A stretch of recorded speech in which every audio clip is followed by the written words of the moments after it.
Jusque-là, il n'a été question que de l'assassinat des Juifs soviétiques. Et effectivement, durant l'été et l'automne 1941, il n'est pas encore question de la part de l'état-major allemand de tuer l'ensemble des Juifs d'Europe. Donc il faut voir ici comment est-on arrivé à l'idée d'assassiner l'ensemble du judaïsme polonais, puis l'ensemble des Juifs d'Europe, et tout ça se passe très rapidement entre le mois de septembre et le mois de décembre 1941. Mais pour comprendre le cheminement, il faut faire un détour par ce que les Allemands ont appelé l'action T4. L'action T4, du nom tout simplement de l'adresse du bureau qui en était chargé à Berlin, 4 Tiergartenstrasse, tout près d'ailleurs de l'état-major de la Gestapo, l'action T4 a commencé en octobre 1939 et elle a pris fin officiellement en août 1941. C'est la mise à mort d'une grande partie, mais pas de tous, des malades mentaux et d'autres malades incurables qui a commencé officiellement en octobre 1939 en Allemagne. Interrompu officiellement également en août 1941, même si ça a évidemment été c'était des mesures très discrètes. En réalité, ce programme n'a jamais cessé. Il a été prolongé par un autre programme tout aussi secret qu'on a appelé, le programme, enfin que les Allemands ont appelé le programme 14F13, qui consistait à assassiner des malades dans les camps de concentration qui ne disposaient pas de chambres à gaz et de les transférer dans les centres de mise à mort où on avait mis à mort en 40-41 les malades mentaux, précisément. Pour comprendre cette mise à mort des malades mentaux, il faut se rappeler que l'hygiène raciale est un concept qui a été élaboré bien avant l'arrivée des nazis au pouvoir, que ce concept d'hygiène raciale est directement lié au mouvement eugénique qui a marqué la pensée médicale et la pensée européenne tout court à la fin du XIXe siècle, et qu'au deuxième congrès international d'eugénisme réuni en 1921, les eugénistes ont prôné une reproduction sélective destinée à édifier une société meilleure, sous-entendu que les maladies sociales, et en particulier la criminalité, les maladies mentales, l'alcoolisme, etc., provenaient de facteurs héréditaires, donc qu'il fallait soigner la génétique pour éviter la dégénérescence. Quand les nazis arrivent au pouvoir, ce qu'ils vont faire, c'est qu'ils vont mettre en pratique tout simplement un certain nombre d'idées eugénistes qui ont été concoctées bien avant leur arrivée au pouvoir et bien avant même qu'on entende parler de parti nazi. Il se trouve que les eugénistes allemands veulent aller beaucoup plus loin, veulent éliminer pour certains d'entre eux les membres inférieurs de la société, ce qu'un psychiatre et un juriste allemand appelaient en 1920 dans une brochure célèbre « des vies indignes d'être vécues ». Mais pour comprendre cette radicalité allemande, on ne peut pas oublier l'un des facteurs d'explication, qui n'est pas le seul et qui n'est pas suffisant à expliquer la dérive allemande, c'est le fait que l'Allemagne sort de la Première Guerre mondiale très amoindrie, très affaiblie, qu'elle a perdu 2 millions de jeunes soldats dans cette guerre et que la logique d'un certain nombre de médecins allemands et d'eugénistes allemands est de se dire « mais pourquoi préserver des vies affaiblies par la maladie alors qu'on a envoyé au massacre des jeunes hommes qui étaient l'avenir de la nation et qui constituent évidemment par leur perte non seulement un manque par leur mort elle-même, mais par les enfants qu'ils n'auront pas, qu'ils n'auront jamais ». Donc l'eugénisme ou l'hygiène raciale, c'est un concept qui a cours dans toute l'Europe occidentale bien avant 1933. L'originalité allemande, si l'on peut dire, c'est que les Allemands vont mettre ça en pratique par une série de lois. Première loi importante dès juillet 1933, la stérilisation obligatoire pour les porteurs de maladies héréditaires. On estime d'ailleurs que dans les 12 années du Troisième Reich, 400 000 Allemands ont été stérilisés.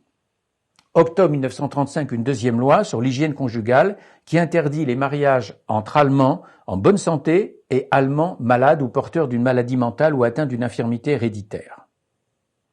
Et puis, à partir de 1939, avant même la guerre, et a fortiori avec la guerre, les mesures s'accélèrent, puisqu'en mai 1939, tous les personnels médicaux allemands de cliniques ou d'hôpitaux sont obligés de déclarer au ministère de l'Intérieur la naissance d'enfants anormaux. Et ces enfants anormaux seront regroupés plus tard dans des établissements spéciaux. On sait ce qu'il en est devenu. Ils ont été assassinés soit par piqûre, soit par la faim. Au début de la guerre en septembre 1939, deuxième mesure, le ministère de l'Intérieur ordonne de recenser dans toutes les institutions du pays les malades mentaux, les déficients mentaux et les épileptiques. Et c'est dans ce contexte qu'en octobre 1939, troisième mesure, Adolf Hitler signe un document secret antidaté au 1er septembre, mais on sait qu'en fait les opérations n'ont commencé qu'en octobre et qu'il ne l'a signé qu'en octobre, qui autorise le personnel de certains établissements spécialisés en Allemagne a donné, je cite ici, une mort miséricordieuse à des patients jugés incurables. Donc la politique que les Allemands vont appeler une politique d'euthanasie, qui est en réalité une politique d'assassinat planifié d'un certain nombre de vies, je reprends l'expression jugées indignes d'être vécues, c'est cette politique-là qu'on appelle la politique du T4. 350 médecins vont être concernés, donc une minorité du corps médical allemand. 200 maires et employés municipaux sont informés des opérations lors d'une réunion secrète tenue à Berlin le 3 avril 1940. Ces opérations de massacre, elles commencent en 1940 et pas en 1939. Elles ont lieu, pour une partie d'entre elles, dans des camions à gaz. Elles ont toujours lieu au moyen du monoxyde de carbone.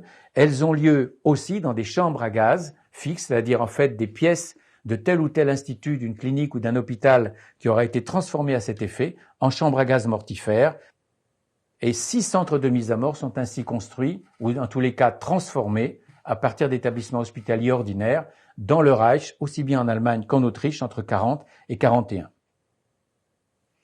Au total, on estime qu'entre janvier 40, date des premières tueries, et août 41, date officielle de l'arrêt de ce programme, 70 000 malades mentaux ont été assassinés. Officiellement, l'action T4 prend fin le 24 août 1941. Pourquoi? Ce qu'on dit généralement, c'est que c'est à la suite des protestations de l'évêque de Münster, Monseigneur von Galen, qui a eu le courage, en chair à plusieurs reprises, et la 3e fois en août 1941, de dénoncer ces assassinats commis par le corps médical allemand sur ordre du Reich, évidemment. En réalité, on notera 2 choses. Premièrement, s'il est possible qu'Hitler ait décidé de mettre un terme à ce programme d'assassinat à cause de la protestation de l'Église catholique, c'est peut-être parce qu'il craint un effondrement du front intérieur à un moment où la guerre contre l'Union soviétique vient de commencer depuis 2 mois. Ce qui hante Hitler, c'est que le front intérieur allemand puisse se fissurer. Qu'appelle-t-on par front intérieur en Allemagne? C'est tout simplement la cohésion de la société allemande, parce qu'Hitler, ancien combattant de la Première Guerre mondiale, a le souvenir, et il a raison, du fait que la défaite en Allemagne en 1918 est arrivée bien davantage d'un effondrement du front intérieur que d'un effondrement du front extérieur militaire. Deuxième point, il est probable aussi que si le programme a été arrêté, et en réalité plutôt interrompu, c'est que tout simplement l'objectif initial des nazis en octobre 1939 a été atteint. Quel était l'objectif initial? C'était d'assassiner 20% des malades mentaux du Reich. Effectivement, 70 000 personnes assassinées, ça représente très exactement 1/5 de l'effectif global. On notera quand même, 3e point, que von Galen, qui a protesté contre l'assassinat des malades mentaux et qui sera au courant, comme les autres en 42-43, de l'assassinat des Juifs à très grande échelle, ne trouvera jamais un mot pour protester contre le massacre des Juifs, alors que l'évêque de Berlin, Monseigneur von Preysing, lui, est le seul à avoir protesté. C'est ce qui signifie en clair que si Preysing ou d'autres étaient au courant, on ne comprendrait pas pourquoi von Galen n'aurait pas été informé des tueries qui se produisaient à ce moment-là à l'Est, y compris des tueries de Juifs allemands.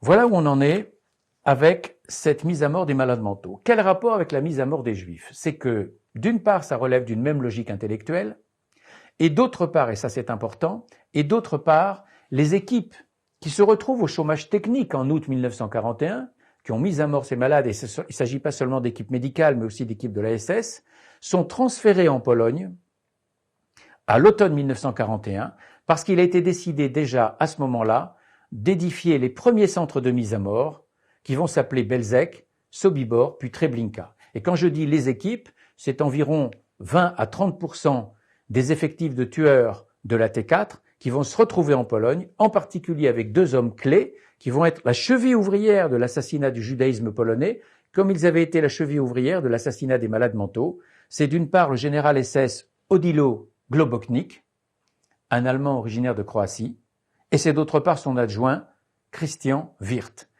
Ils sont beaucoup moins connus qu'Himmler, Eichmann ou Heydrich, mais ces hommes-là ont joué un rôle capital.